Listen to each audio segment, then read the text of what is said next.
بسم اللہ الرحمن الرحیم۔ السلام علیکم ورحمۃ اللہ وبرکاتہ۔ آج ہم رسول اکرم صلی اللہ علیہ وآلہ وسلم کا جنتیوں کے متعلق ایک فرمان بیان کریں گے انشاءاللہ۔ اس سے پہلے آپ سب سے گزارش ہے کہ اس ویڈیو کو آگے ضرور شیئر کریں، جزاک اللہ۔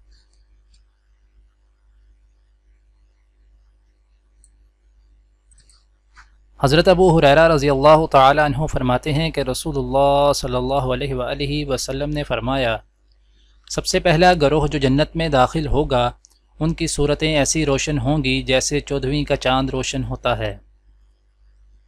پھر جو لوگ اس کے بعد داخل ہوں گے وہ آسمان کے سب سے زیادہ روشن ستارے کی طرح چمکتے ہوں گے، نہ تو ان لوگوں کو پیشاب کی ضرورت ہوگی نہ پخانہ کی، نہ وہ تھوکیں گے نہ ناک سے علائش نکالیں گے۔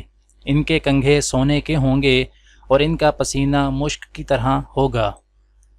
ان کی انگیٹھیوں میں خوشبودار عود جلتا ہوگا، یہ نہایت پاکیزہ خوشبودار عود ہوگا۔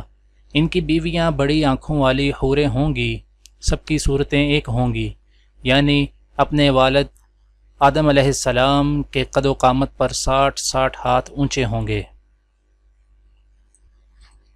دعا ہے کہ اللہ تعالیٰ دنیا اور آخرت کی تمام بھلائیاں عطا کرے، عمل کی توفیق دے۔ سبحان ربک رب العزت عما یصفون وسلام علی المرسلین والحمد للہ رب العالمین، آمین۔